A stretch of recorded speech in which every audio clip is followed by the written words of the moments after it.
¿Qué diantres es un flebótomo? ¿O la leishmaniasis?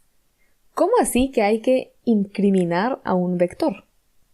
En este episodio aprendemos más detalles de las enfermedades transmitidas por vectores, como los mosquitos, y cómo empezar a comprender enfermedades que por tanto tiempo hemos dejado olvidadas.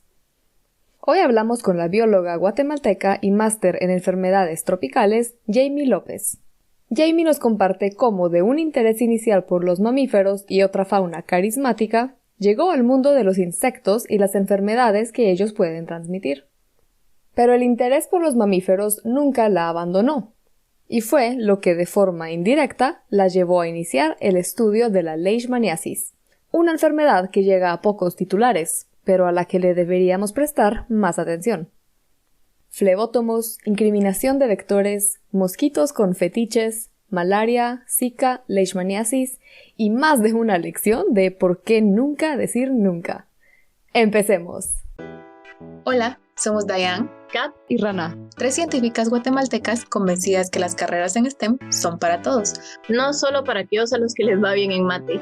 y todos nos beneficiamos de ellas a diario y te lo vamos a demostrar.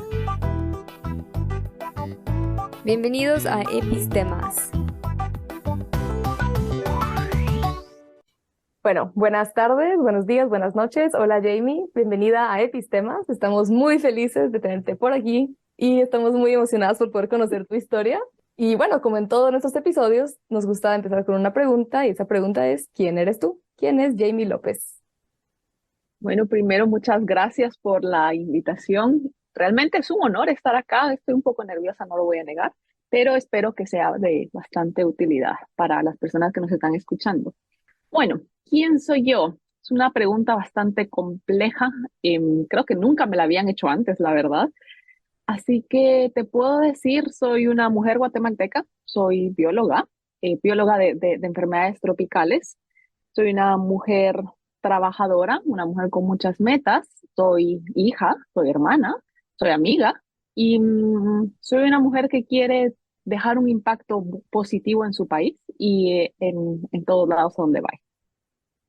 Eso de mujer trabajadora a mí me súper consta y para quienes nos escuchan, que sepan de una vez que Jamie y yo estudiamos biología juntas, de ahí es donde nos conocemos y pasamos los desvelos, los estreses y las malas influencias, o la mala influencia que yo era en Jamie, que yo fui en Jamie por 5 o 6 años. vale la pena aclarar. Por supuesto. Así que este episodio va a estar con mucho chisme, ¿no? Son mentiras. Pero, Ay, qué pero sí, yo alegre. creo que voy a dejar también que Dayan y Kat pregunten más antecito para como no spoilear un poquito las cosas y cuando yo sienta que hace falta algo meto mi pregunta por El ahí. chisme.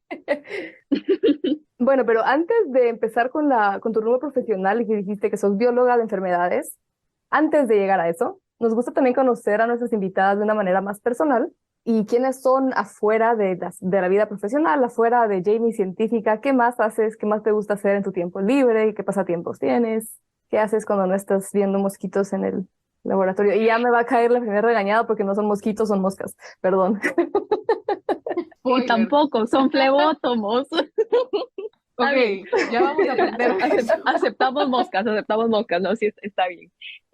Bueno, a mí me encanta leer. Mi pasatiempo favorito es leer. Usualmente leo ficción porque mi trabajo involucra mucho leer cuestiones científicas o cuestiones de no ficción que a veces necesito desconectar y mi forma más fácil es leyendo. No soy una persona muy social que me guste salir, así que yo feliz si estoy en mi casa con un libro y así la paso tranquila. Me gusta mucho hacer ejercicio también, es una de las mejores formas para desestresar. Llevo casi 9 años de hacer ejercicio constantemente para eso, ¿no? Para ayudarme a mi salud mental, mi salud física, que tenía muchos problemas de espalda y entonces decidí empezar a cuidarme un poco más. Me gusta, dependiendo de dónde esté, me gusta mucho salir a caminar. En Guatemala se me complica un poco porque todos sabemos la parte de la seguridad que es un poco compleja, pero si estoy, por ejemplo, ahorita estoy aquí en Inglaterra, me gusta salir a caminar cuando no está lloviendo y no hay tanto frío, que es una forma también bonita de desconectar, recibir sol, estar en medio de la naturaleza. Y me gusta ya muy tratar de ponerme a ver películas. Soy súper fanática y sigo todo lo de Star Wars, Harry Potter, El Señor de los Anillos, cuestiones un poco más que le llegan al público en general. Marvel también me fascina. Y pues eso disfruto, viendo películas, viendo series, pero principalmente leyendo. Todas las sagas, entonces, son las Por de supuesto, películas. Y por supuesto. de estas películas que mencionaste que te gustaban, ¿también has leído los libros? Sí, me leía los libros de Harry Potter, cuando iban saliendo, tal vez no en los 98, 99 que salieron, tal vez empecé con la primera película en el 2001 sobre Harry Potter, y El Señor de los Anillos me lo leí un poquito después, y creo que para la segunda, tercera película, 2003 más o menos, y sí, de Star Wars leí un libro, pero el resto de cómics y todo, ¿no? Marvel no he leído los cómics, pero sí Harry Potter todos y varias veces. Y El Señor de los Anillos te puedo decir que fielmente te repito las tres películas, ¡Wow! todas, hasta versiones extendidas. Me encanta que tenés los años en que salieron las películas, así como el 2001, Harry Potter primera, el 2003, El Señor de los Anillos. Sí, Y luego- por supuesto. Sí, súper Esas son las fan. únicas que me sé. Después del 2003, que ya terminó el Retorno del Rey, el Señor de los Anillos, y siguieron las de Harry Potter, ahí sí ya no me las sé. Solo me sé de 2001 a 2003, porque iban saliendo simultáneas, ¿no? Harry Potter y el Señor de los Anillos. Y de ahí ya no me acuerdo, la verdad, pero fui al cine, eso sí sé. Me encanta. Y yo aquí que creo que solo las películas del Señor de los Anillos, ay, me disculparán los que nos están escuchando y ustedes también, pero nunca he visto las películas de Star Wars así completas. Creo que tal vez una o Yo dos desde hace un y mes ya. por fin puedo decir que ya las vi. Ok, se perdona. Hiciste maratón. Sí, con Chris teníamos siempre el Netflix, pero hasta este año compramos suscripción a Disney Plus y ahí están todas las de Star Wars. Entonces dijimos, bueno, es hora ya no puedo seguir diciendo a mis 31 años que no he visto Star Wars. Así que ya, caso resuelto, ya podemos hablar, Jamie. Lo que no sabías, ahorita que lo Ok, mencionaste, o no sé si escuché mal, hay libros de Star Wars. ujú, sí, Ah, y fue sí, también el libro primero. no, no sé, pero creo que le llaman canon, no, algo así, no estoy segura, pero hay ciertas historias que son parte del libro. Yo recuerdo haber leído uno, 2014 más o menos, no recuerdo qué fue, pero sé que sí hay. Eso sí sé, que hay libros de Star Wars. Y si tú eres fan de Star Wars y te acabamos de ofender, cuéntanos en nuestras redes sociales cómo está la cosa. Realmente eso que mencionaba la rana de que te recordes de los años, a mí personalmente me sorprende mucho porque yo ni idea de cuándo pasó qué. Ah, Ni no, siquiera con en mi Jamie vida hay que tener personal, cuidado. mucho menos como de estas cosas. Yo siempre digo, y lo repito a cada rato con mi familia, ¿cómo es posible que me acuerdo de esas cosas? Pero pregúntame, botánica de Guatemala, y te digo, no sé. O sea, no tengo ni idea. Pregúntame ahora, especies de mamíferos de Guate que tanto me gustaban hace 10 años y no me las sé, pero te digo, todos los libros que me he leído y las canciones de los 90 me las sé, todo eso me lo sé. Ciencia se me olvida. Pero con ¿Me las entiendes? fechas, a veces estamos en el grupo de amigos hablando algo de las giras. Ah, esa gira estuvo genial. Y Jamie, sí, eso fue el martes 15 de julio del 2016. Eso ¡Wow! es cierto. Cualquier cosa me la pueden preguntar. La verdad es que admiro eso. No, no lo comparto, entonces lo admiro mucho. Y volviendo un poco a la lectura, ¿es algo que desde chiquita te acompaña? Sí, más o menos, porque tengo una serie, ¿se acuerdan de esos libros de barco de vapor que nos ponían en el colegio? Bueno, a Sí, mí en el yo los tenía colegio, por metro cuadrado.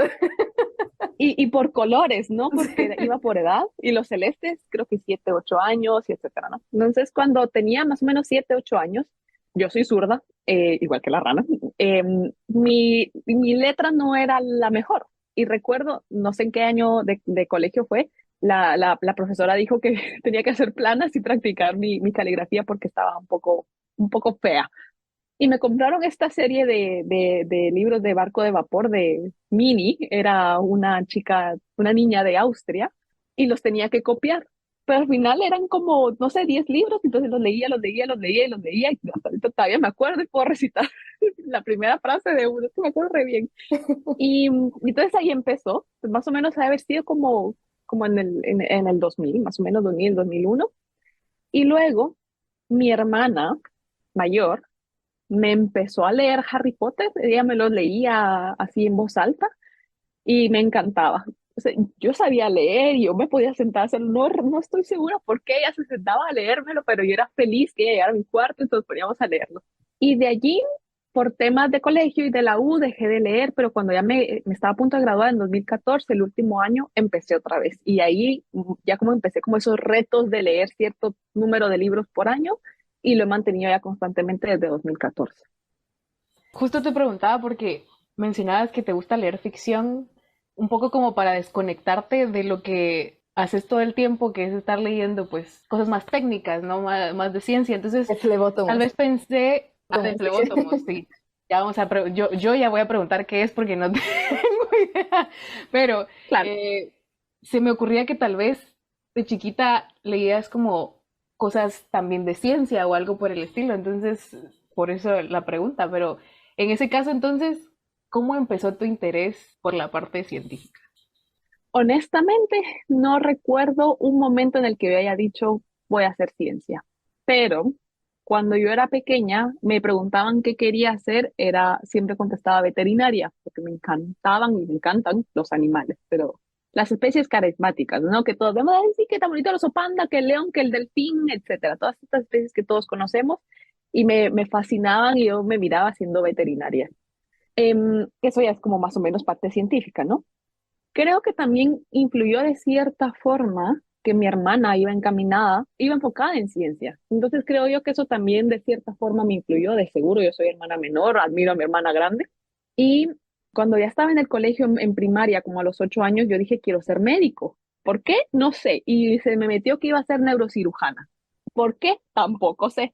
Pero yo lo decía a todo el mundo, neurocirujana, neurocirujana, y jamás me tuve a pensar en lo que implicaba ser un neurocirujano hasta más o menos ya en la adolescencia, casi llegando al momento en que había que seleccionar carrera en el colegio, pues me di cuenta que no quería ser médico, porque no es que me disguste la sangre, pero sí me da como un poco de incomodidad ver lesiones y más pensar en ver el cerebro, o sea, ya, me desmayo. No, entonces dije, no puedo ser neurocirujana, de seguro.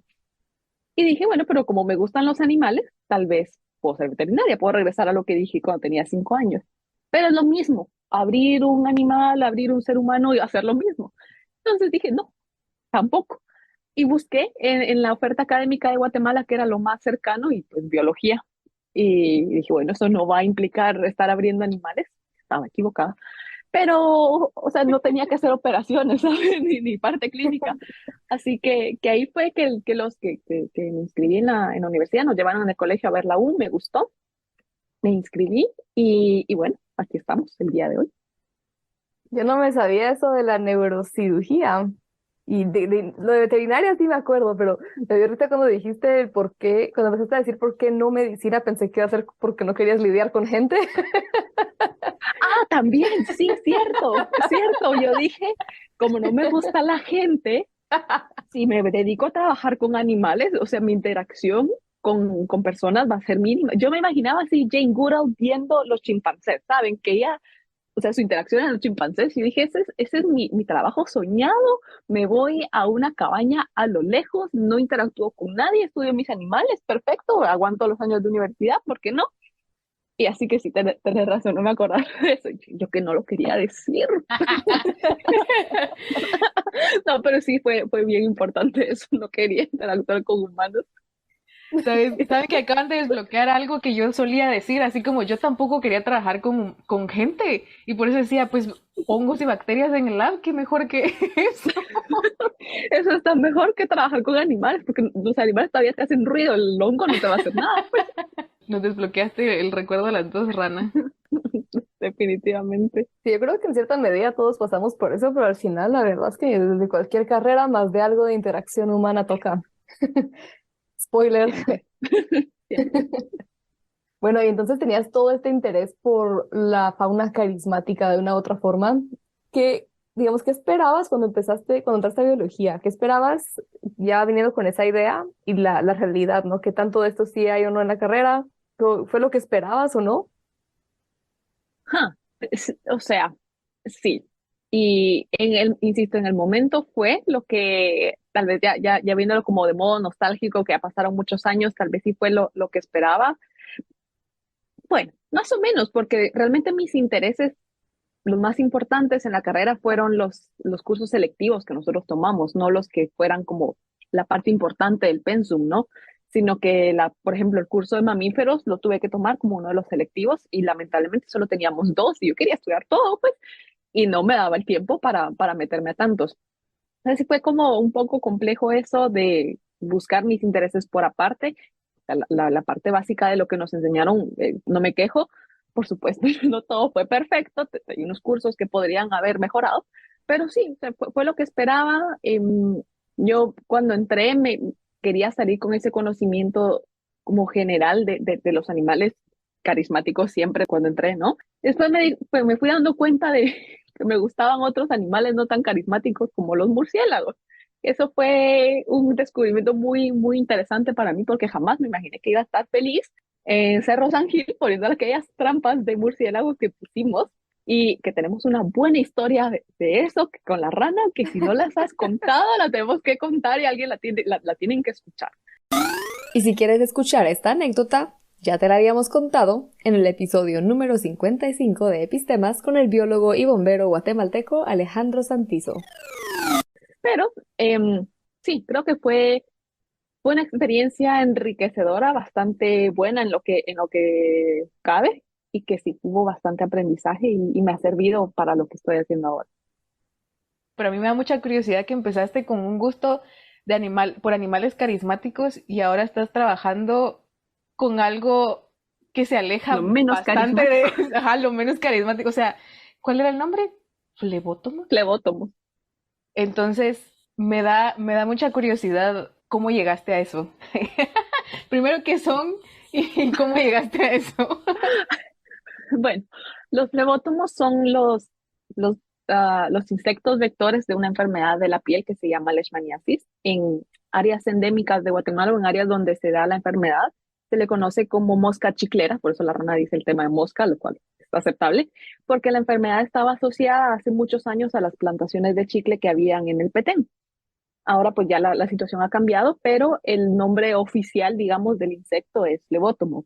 Es un insecto bastante parecido a los zancudos, que nosotros en términos formales decimos mosquitos, no son zancudos, sino que un mosquito, zancudo es muy guatemalteco, mosquito es más general. Son bastante parecidos, pero no son de la misma especie, pero son de grupos similares y pues transmiten esta enfermedad que te digo. Ahora, ¿cómo llegué a esto? Pues cuando yo me gradué en 2015, había hecho mi tesis de licenciatura en lo que me interesaba, ¿no? Que era comportamiento de jaguar en la selva maya, en Laguna del Tigre. Y fue genial. Y yo dije, me quedo trabajando con jaguares el resto de mi vida y ese era mi sueño. Pero como sabemos, la situación laboral de Guatemala no es la mejor. No había fondos, no había oportunidades y bueno, yo tenía el título, estaba recién graduada y por mucho que mis papás me apoyaron durante la universidad, sí fue, bueno, chica, te toca trabajar. Así que empecé a buscar trabajo y se abrió esta oportunidad en la misma Universidad del Valle de entrar a trabajar en el insectario con el mosquito Anopheles albimanus, que es el vector de la malaria en Guatemala. Y necesitaban a una persona que tuviese habilidades en el campo y que no tuviese como tanta responsabilidad. Digamos que si me decían, te vas mañana al campo, yo no tenía problema de avisarle a nadie. Pues solo decía a mi mamá, chao, agarro mi maleta y me voy. No tengo que organizar que cuiden a mis hijos y que organizar esto y aquello, nada, ¿no? Lo que sin responsabilidades me voy. Y realmente empezó así, como un trabajo, nada más, para poder pagar las cuentas y mantenerme, y poder mantenerme, ¿no? Pero conforme fuimos haciendo el trabajo, me di cuenta que era bien interesante, que los mosquitos, los insectos en general eran bien interesantes, que la rana lo sabe. Yo dije durante mis 5 años de carrera, yo no voy a estudiar insectos porque no me gustan, y lo repetí casi que como loro cada semestre. O sea, lo decía a cada rato. Y los insectos no me gustan. Todos, casi todos en el grupo se metieron en entomología o varios llevaron el curso de entomología y yo no. ¿Para qué? Si no me gustan, jamás voy a trabajar con esos animales. y aquí estoy, ¿verdad? Nunca digas nunca. Nunca digas nunca, sí. Pero bueno, la cosa es que empezando a investigar un poco más de las enfermedades transmitidas por vectores, que todos conocemos, malaria, Zika, que se acuerdan la epidemia de Zika, dengue, leishmaniasis, etcétera, me di cuenta que muchos ciclos de transmisión o mucha parte de la enfermedad incluía animales silvestres y muchos vertebrados, específicamente mamíferos, que son los que a mí me interesaban. Entonces dije yo, o sea, trabajar en salud, ya que yo había querido ser médico hace 10 años antes, pues me gusta, y trabajar con los animales que me gustan, especialmente cuando me puse a leer, por ejemplo, el leishmaniasis, que los jaguares pueden ser reservorios de esta enfermedad, parásito realmente. O sea, ahí se me juntaron los intereses, ¿no? Pero cuando tú ya miras la situación de las enfermedades transmitidas por vectores en Guatemala, hay muy poca información que no me pude dedicar a esa parte de animales, sino que tuve que tomar un paso atrás y decir, bueno, vamos a ver el vector, el insecto, qué está pasando, vamos a ver en las personas, vamos a ver cuestiones como más de salud pública antes de meterme en la parte ya ecológica de los animales, que es lo que he estado haciendo ahorita. No quiero entrar tanto en el intermedio, sino quiero como conocer más de la leishmaniasis. Sin embargo, quería comentar como un fun fact, algo que yo todavía no entiendo, todavía no me entra en la cabeza, es cuando estaba trabajando con los mosquitos aún, para que todo el mundo lo sepa, son mentiras, es que he sido traumada. La forma en la que alimentan a los mosquitos es con Yo la propia sé. sangre o sea, parte del trabajo es ponerle tu brazo a los mosquitos. Y yo todavía no me entra en la cabeza que esa es la metodología científica, me parece increíble, pero sigo así como, wow, no sabía que eso era. ¿Nos puedes contar tal vez un poquitito también? Porque es una enfermedad que también a muchas personas pues sí han escuchado y les interesa o que pues el tema es más de interés. Tal vez brevemente, ¿qué fue lo que hiciste en esta etapa con los mosquitos? Con los, no, ¿qué dije? Mosquitos sí, zancudos no. Mosquito. Con los mosquitos. Sí, bueno, con el tema de alimentación de los mosquitos, muchas veces esa es la última opción que tenemos, porque, por ejemplo, si tú tienes colonia y usualmente los alimentas con sistema de alimentación artificial, entonces calientas, hay una máquina especial, calientas la sangre a 37 grados, como usualmente es un ser humano, y lo pones encima de las jaulas. El problema es cuando tú tienes mosquitos silvestres y no está acostumbrado a alimentarse de esa forma, no te queda de otra que alimentarlos. O si, por ejemplo, tienes jaulas muy llenas y no te das abasto con la sangre que te están vendiendo, porque es una sangre, es un tipo de sangre específico, ¿no? No puedes darles cualquier sangre, los puedes matar, los puedes desnutrir, etcétera. Aquí los cuidamos como que fueran bebés preciosos a los mosquitos. Es que es impresionante. Para luego matarlos porque les hacemos pruebas de resistencia a insecticidas. Pero queremos que tengan un buen Me cuerpo, que se encantó eso. desarrollen bien. Se los cuidamos como que fueran de verdad nuestros bebés más preciados, que literalmente son, porque cuesta que crezcan, que se adapten, si los traes del campo, cuesta que se adapten al laboratorio.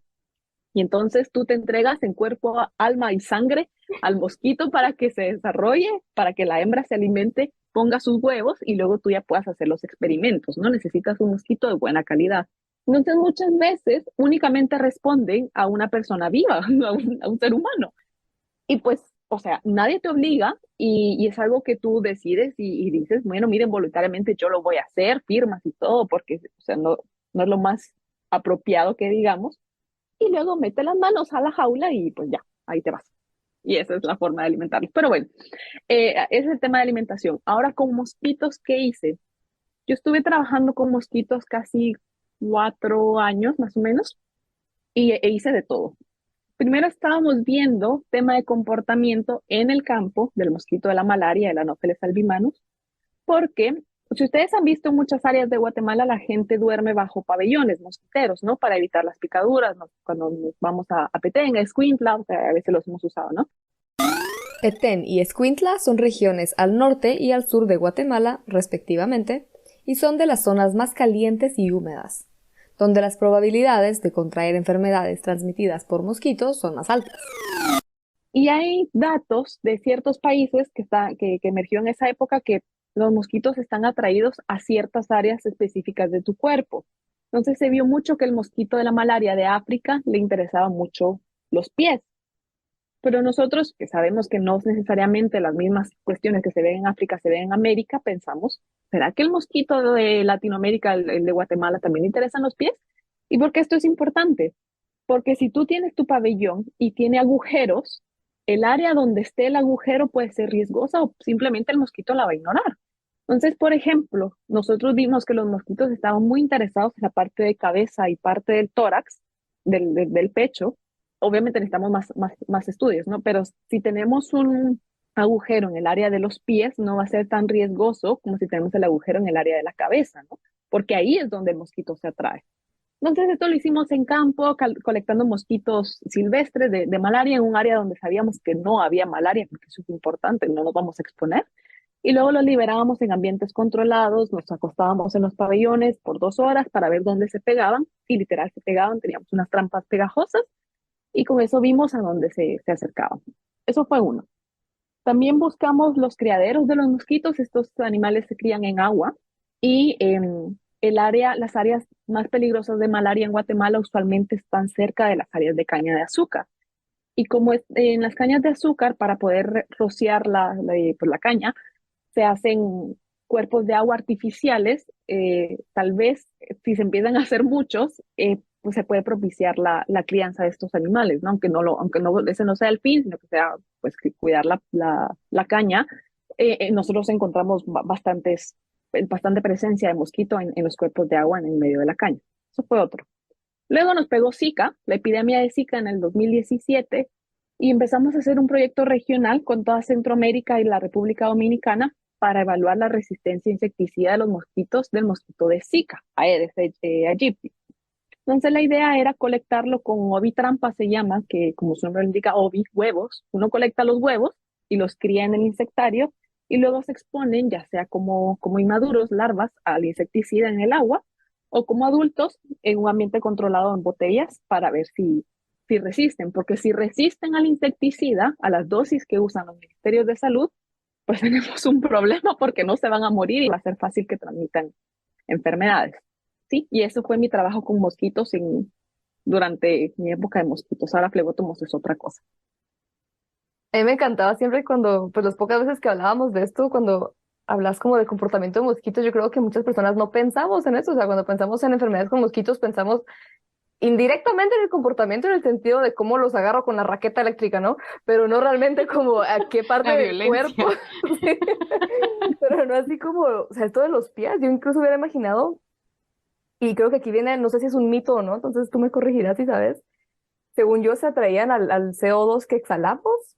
Entonces, ¿qué hacen interesados en los pies? No sé, me parece increíble como que esto sea así, pueda ser así de específico. Con fetiches. Mosquitos con fetiches. Pues mira, qué buena forma de verlo. Creo que también depende, son varios factores que atraen a los mosquitos, no solamente el CO2, porque no, y tampoco solamente el que exhalamos, sino que acá esto es un área, el pecho es un área bastante caliente, digamos. O sea, ahí hay mucha radiación, lo que se le llama la pluma térmica, diría yo, el plume, no sé cómo decirlo en español, pero es como la parte térmica del ser humano, que donde tenemos el área más caliente, pues eso es lo que nosotros vimos que es lo que más atrae a los mosquitos nuestros. Ahora, en África, no te sabría decir por qué les interesan los pies. No sé si tiene que ver con las cuestiones de las bacterias en la piel, el olor, lo que están generando las bacterias, el microbioma de las personas en el área de los pies. Tal vez es algo un poco más atractivo. El ácido láctico es importante también, tal vez ahí está más concentrado, y eso es lo que le gusta al mosquito africano. No lo sé. Wow. Les juro Sí, qué que interesante. no creí que fuera a parar en ese tema la conversación. Literal, De los les fetiches. prometo que en mis notas apunté así como, ok, mosquitos se pueden desnutrir, mosquitos con fetiches, mosquitos de buena calidad. O sea, no me imaginaba que estas fueran a ser mis notas en esta entrevista, pero qué chistoso.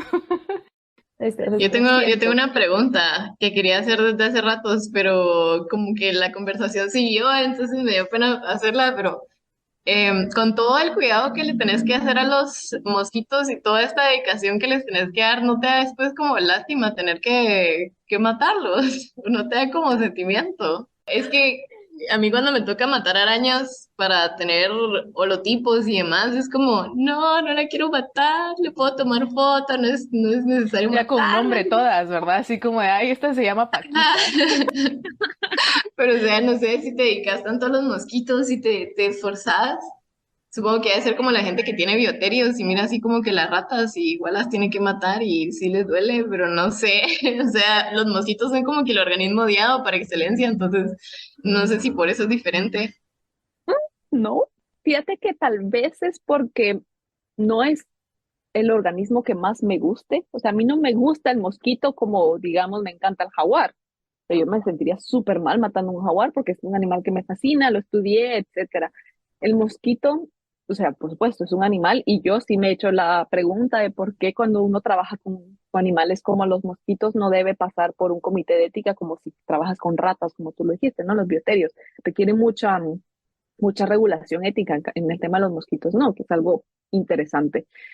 Pero realmente, como hemos trabajado en momentos de emergencia, digamos, como el tema de Zika, que estábamos todos viviendo la emergencia y viendo los casos de lo que estaba pasando, como que sabes que es por un fin importante.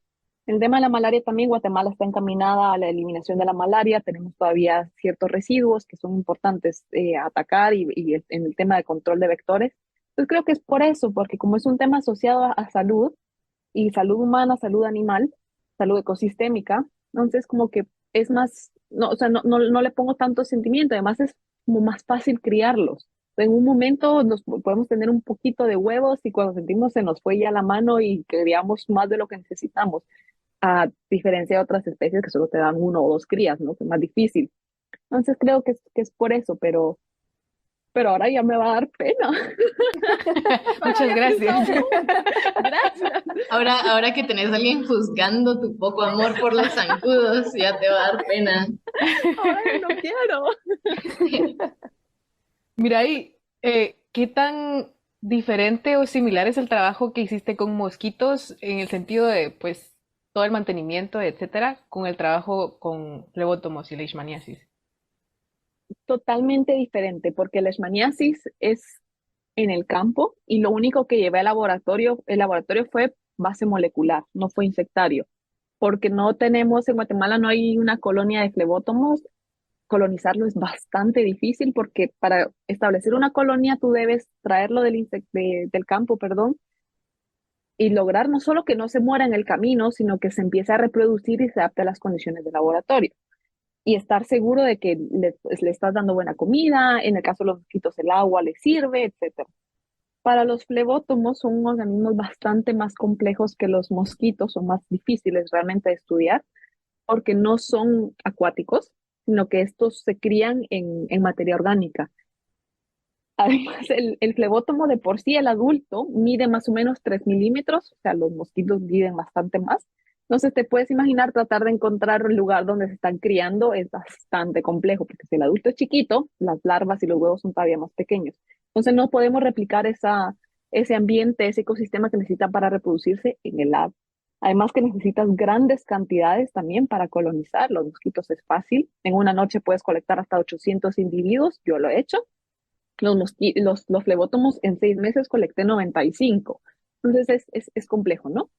Entonces mi trabajo con Leishmania fue basado en el campo durante 6 meses en Cobán, en una área endémica de Leishmaniasis. Y después fue trabajo molecular, tanto en la UNA del Valle como aquí en la Escuela de Medicina Tropical de Liverpool. Y fue molecular nada más.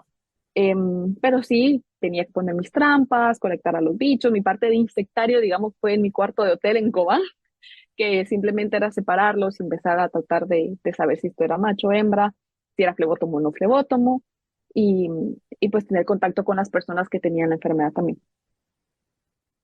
¿Los flebótomos son los que conocemos como jejenes aquí en Guate o son otras cosas completamente distintas?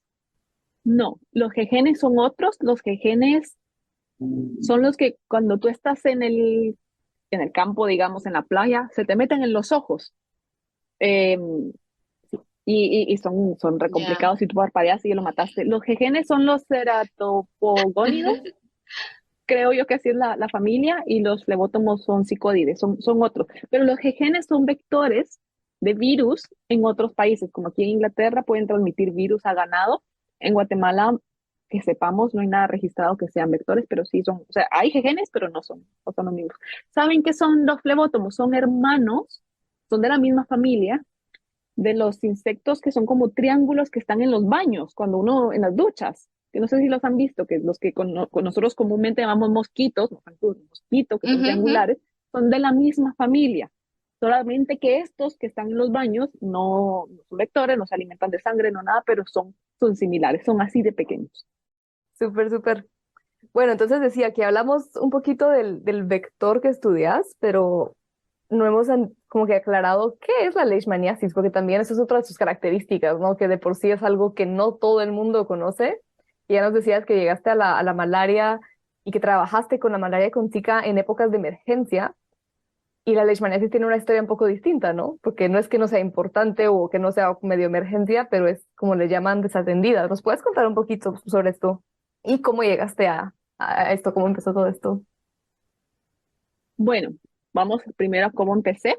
Em, yo pasé más o menos desde que me gradué de la universidad hasta 2019, digamos 2015, 2019, aplicando a opciones de maestría y siempre me rechazaron, siempre me dijeron que no, hasta que llegó en 2019 que habían oportunidades de financiamiento de maestrías junto con un proyecto de investigación que eran las fellowships de una organización de Inglaterra que se llama Wellcome Trust, que te daban un dinero fijo para darte beca completa de tu maestría y luego como darte trabajo, digamos, o sea, te graduabas y ya empezabas a trabajar en un proyecto de investigación tuyo para desarrollarte como investigador.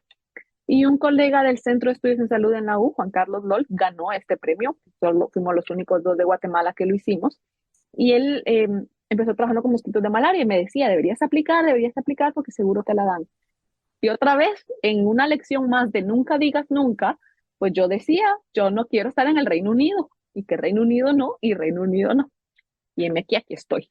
Entonces, si algo, mi historia es nunca digas nunca.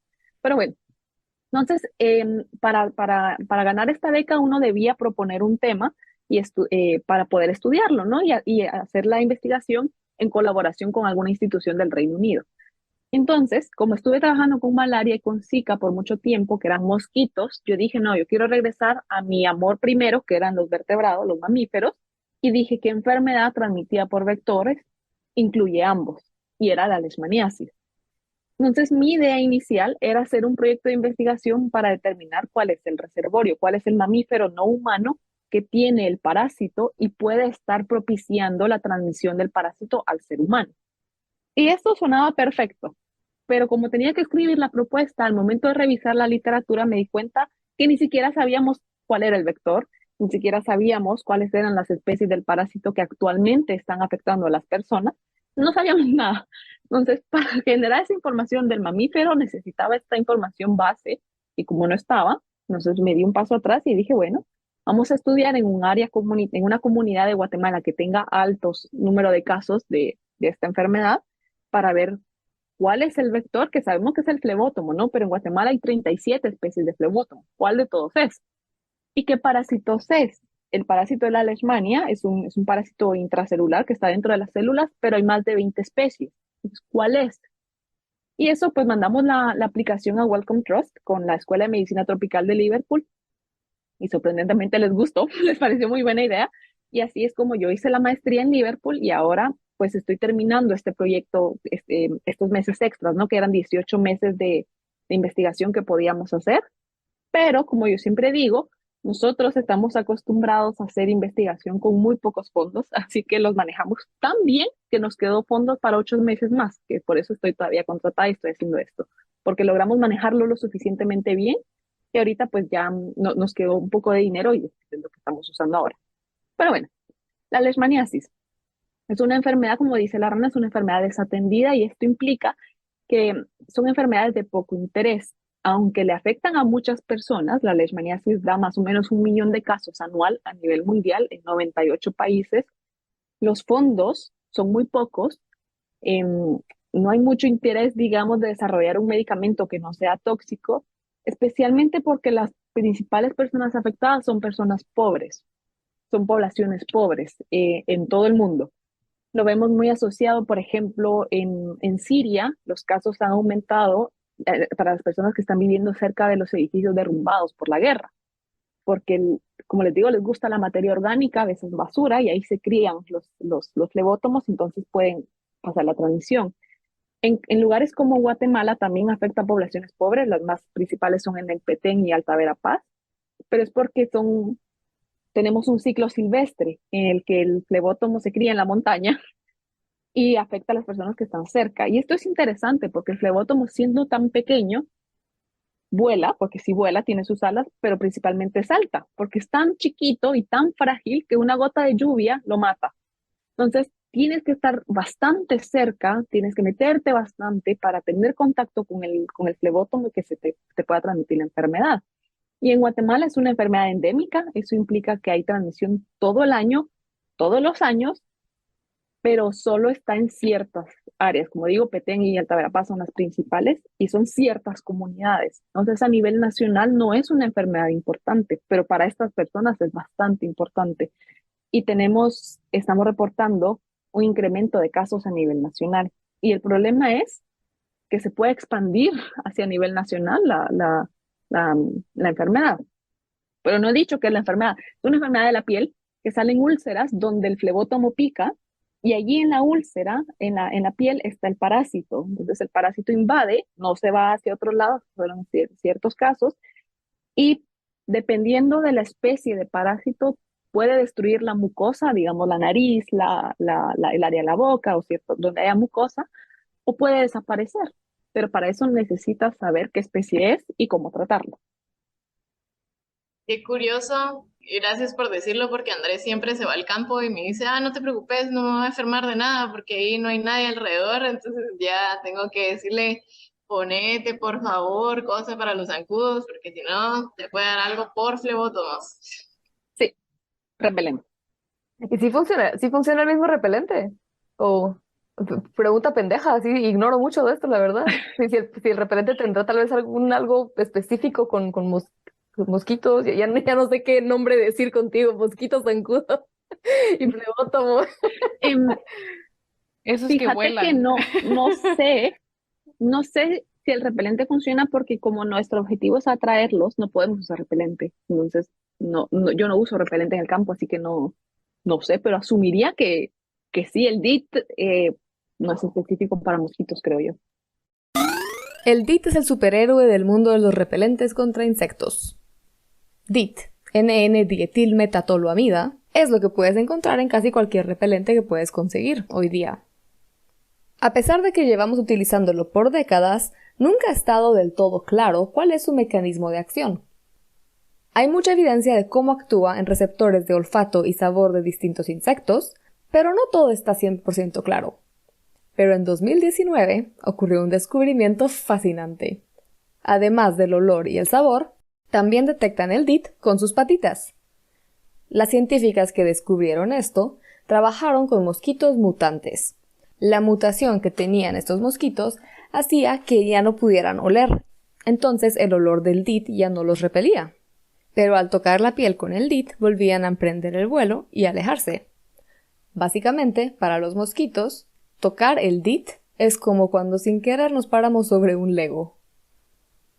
Lo más fascinante es que parte de este descubrimiento incluyó que las científicas pasaran horas y días colocándoles botitas de goma a un montón de mosquitos.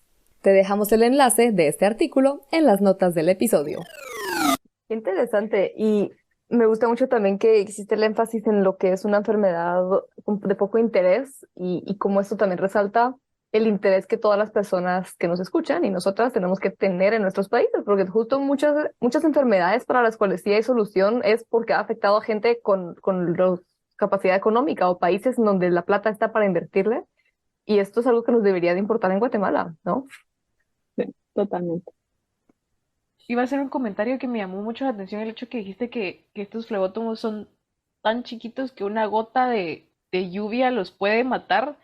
En ese sentido, no sé, lo primero que pensé fue así como, bueno, los podríamos eliminar fácilmente y de esa forma tal vez como que controlar la enfermedad, pero... Regar la casa, decido. Entonces, ¿hay algún approach, ¿cómo se dice approach en español? Para poder, ¿cómo combatir la enfermedad o todavía no sabemos tanto al respecto como para llegar a eso? Depende. Si lo vemos a Creo nivel que mundial, antes de que respondas eso, quiero decir algo que no hemos dicho y estoy segura que tú no vas a mencionar por tu cuenta todavía, y es que Jamie es como pionera en esto. O sea, en Guatemala realmente no se ha hecho nada sobre leishmaniasis y Jamie está empezando a poner la leishmania sobre el mapa en cuanto a ciencia. Entonces también eso es como, wow, y relacionado a esta pregunta, y ahora sí, perdón que te interrumpí, pero sé que si no lo digo, tú no te vas a autollamar pionera. sí, se hizo investigación en 1990 y 1980 y ya. O sea, es la única información que teníamos y yo me estoy basando en eso para seguir generando información más nueva. Eso es cierto. Y hasta el día de hoy yo no conozco a nadie más en Guatemala que esté trabajando con leishmaniasis. Si hay alguien y yo no la conozco, que me escriban, porque es complejo estar haciendo este trabajo. Somos un equipo muy pequeño. Pero bueno, volviendo al tema de cómo controlar esta enfermedad, es bastante complejo. Entonces, en el tema de tratamiento, depende cómo lo veamos, si es a nivel mundial o es a nivel nacional. Entonces, sí existe un tratamiento, porque esta enfermedad es tratable. El problema es que necesitamos saber qué especie es.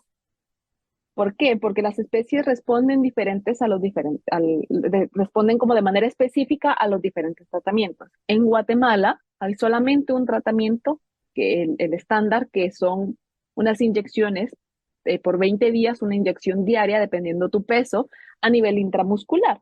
Creo que antes era a nivel intralesional, pero se hace ahora a nivel intramuscular, que son algo dolorosas, te pueden dar bastantes efectos secundarios y el problema es que si nos ponemos a pensar en las áreas donde esta enfermedad afecta, hay poblaciones muy pobres que no pueden tomarse el tiempo para ir a recibir el medicamento, caminar 2, 3 horas hacia el centro opuesto de salud y regresar a su trabajo.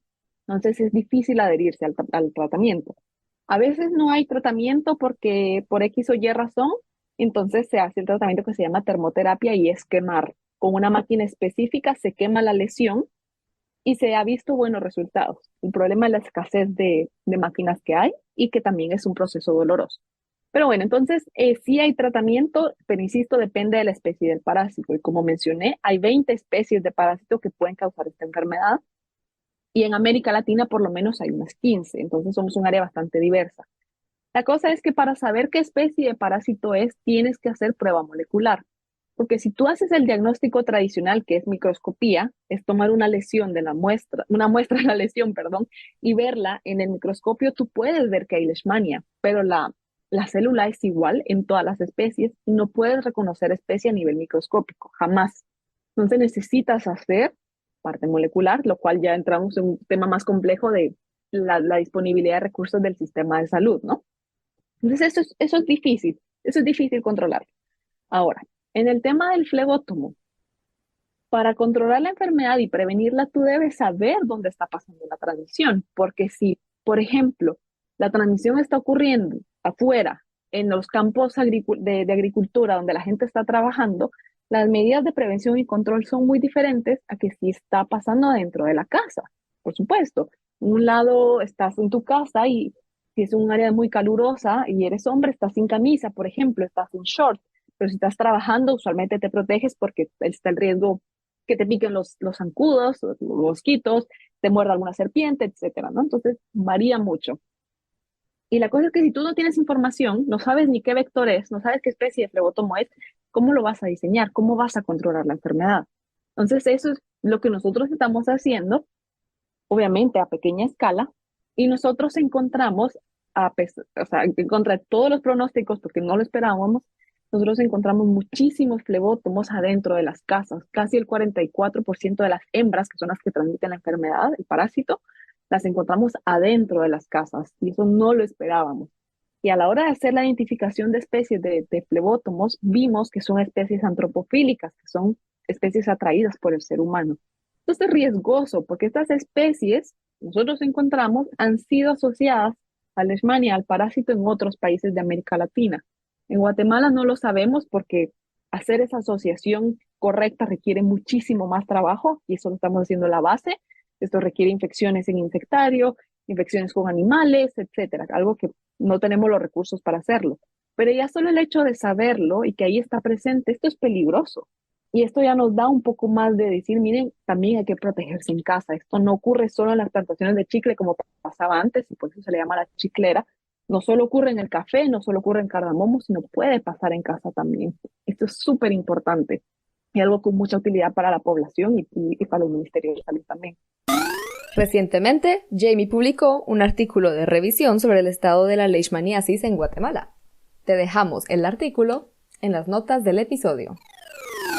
Tengo una preguntita. Esa asociación no es tan fácil de hacer como tú decís, porque, digamos, ustedes necesitarían agarrar muchos de esos bichitos que tengan la enfermedad, la destripan, miran eso, la atención a ver si tienen leishmaniasis o no la tienen en el microscopio, porque eso se puede ver en el microscopio, ¿verdad?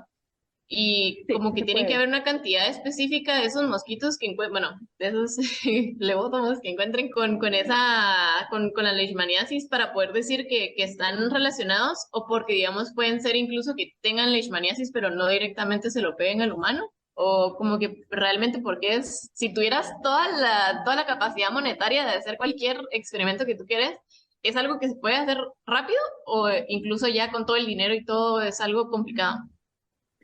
Es algo de por sí complicado porque para hacer una incriminación vectorial, que así se le llama, necesitas por lo menos 8 pasos. No, perdón, ya no son 8, son 5 pasos. Entonces, ahora vamos.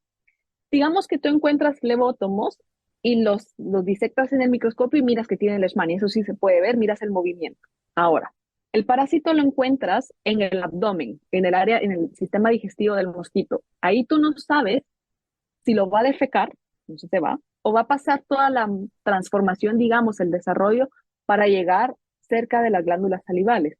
Porque para poder transmitirse, el parásito debe pasar por ciertas etapas de desarrollo y debe migrar del sistema digestivo del flebótomo hacia cerca de la boca del flebótomo, ¿no? De la probóscide. ¿De la qué? Probóscide es el nombre que se le da a los apéndices alargados en la cara de un animal, vertebrado o invertebrado. En el caso de invertebrados, como los mosquitos, suele ser esta estructura tubular que solemos llamar la boca. Entonces, cuando ya está en la probóscide, cerca de la probóscide, se empieza a replicar de tal forma que cuando el flebótomo se alimenta de sangre, tiene que vomitar el parásito. No es como en la parte de leishmania, que es de malaria, que es en las glándulas salivales, sino que aquí es por una acción física que hacen tanto parásito que generan como una gel, que entonces el pobre flebótomo, la pobre hembra empieza a vomitar el parásito y hace la transmisión, ¿no?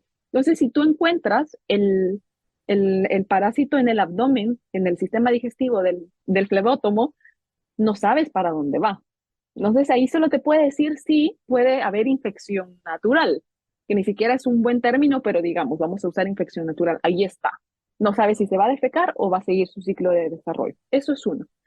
Pero cuando ya lo encuentras y digamos únicamente lo puedes ver porque ya destruiste el flebótomo y viste que hay leishmania, se puede hacer un análisis con ARN, con secuenciación de ARN para ver ciertos marcadores y saber en qué etapa estaba el parásito. Si ya estaba en desarrollo, ya estaba listo para ser transmitido o simplemente estaba en las primeras etapas, ¿no? Entonces eso se puede saber.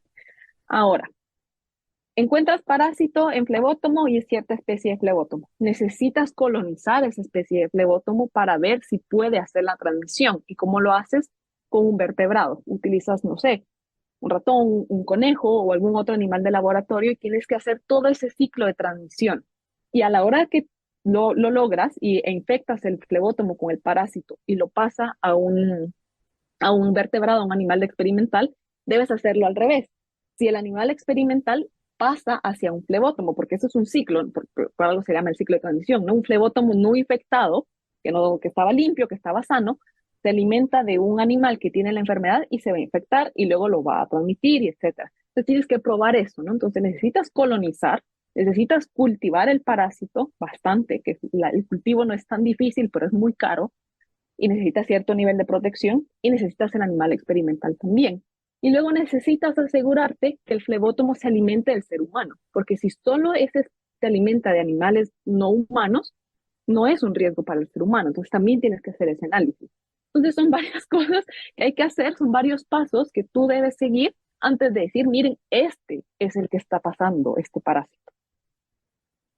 Qué Qué complicado. increíble, qué locura. Yo creo que hoy todos los quienes nos escuchan, incluyéndome, tenemos imágenes en nuestra cabeza que de otra forma nunca habíamos tenido, como un flebótomo defecando, vomitando y mosquitos con fetiches. Eso es lo que aprendimos hoy y que nunca hay que decir nunca. ¿Verdad? Ay, no, y bueno, ya por el tiempo que ya te robamos mucho más de tu tiempo y está increíble esto, vos, pero quería preguntarte, todo esto entonces, tu maestría y todo lo que has hecho en esta investigación con leishmaniasis ha sido para intentar incriminar al vector. Y como nos dijiste cuando empezamos a hablar de esto, tuviste que dar este pasito atrás porque no existe esta información. Ya pensando un poquito más a futuro, ¿en algún momento si quisieras volver a la parte del reservorio, la parte de mamíferos no humanos de estas investigaciones o no? ¿O qué tenés pensado para futuro? Y tal vez el spoiler ahí, que pronto empieza el doctorado. Contanos un poquito cuáles son los planes a futuro. Sí, mira, le metí un poquito a la parte del reservorio porque dije, no me voy a dejar y lo voy a hacer.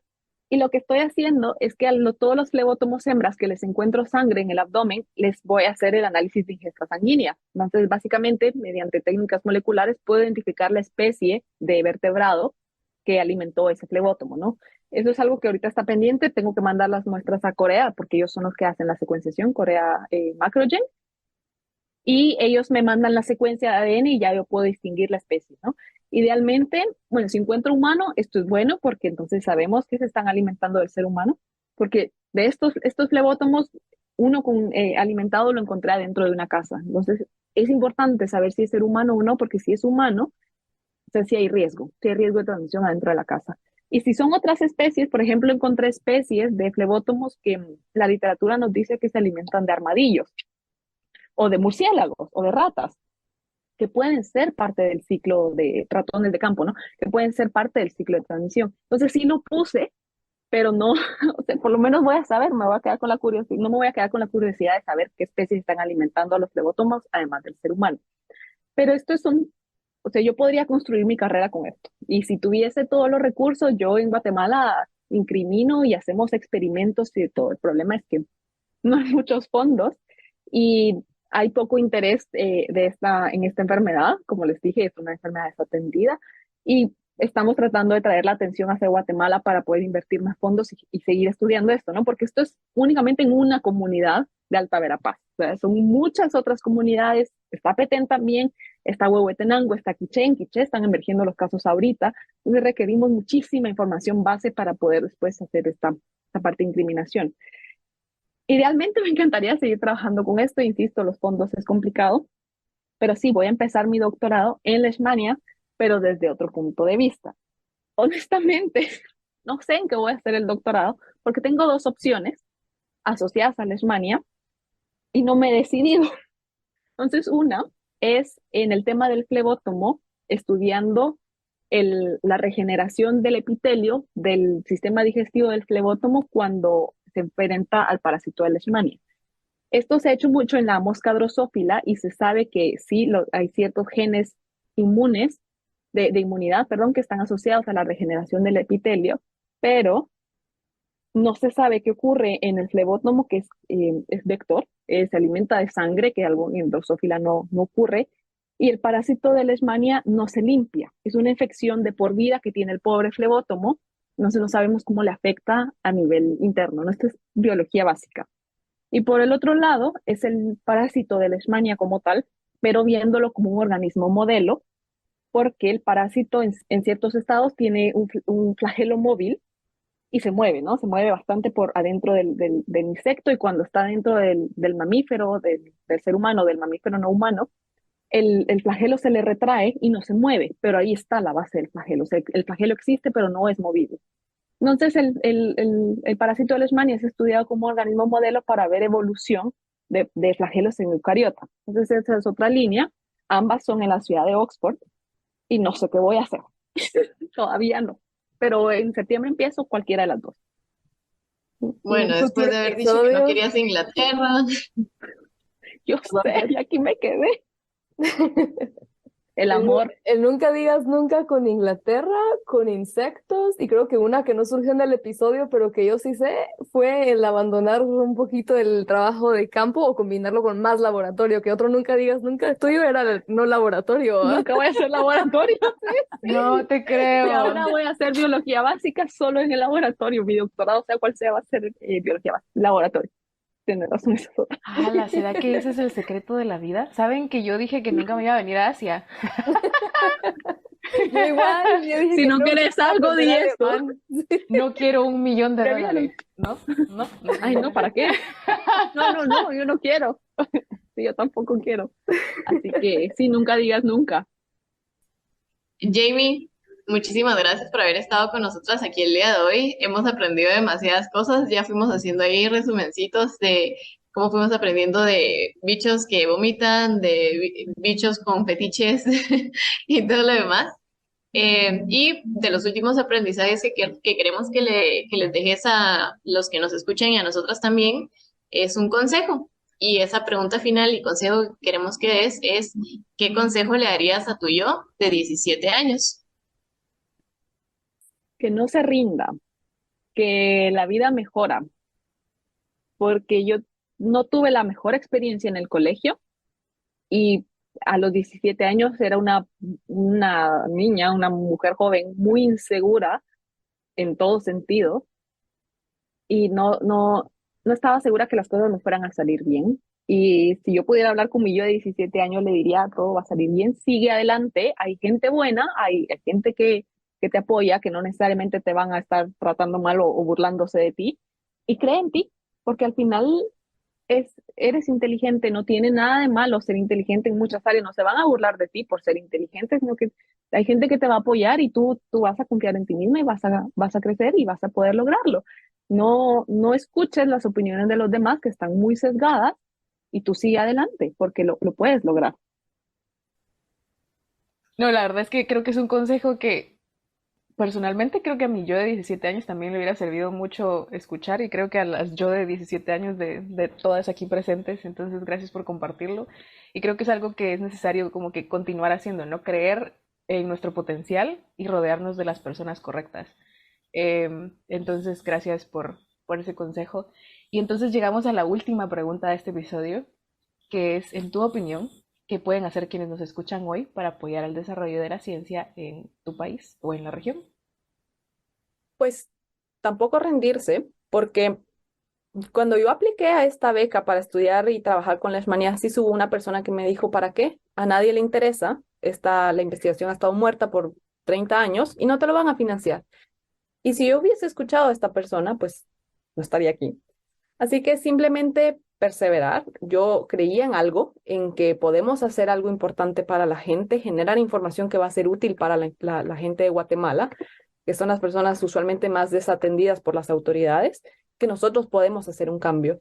Así que simplemente no rendirse, aprender mucho de cómo escribirla y hacer atractiva la idea que uno tiene, porque eso es muy importante. Uno puede tener una idea genial, pero si no sabe comunicarla, no va a recibir los fondos, no va a recibir el apoyo, y eso es muy importante, es entrenarse en cómo escribirlo y cómo comunicarlo.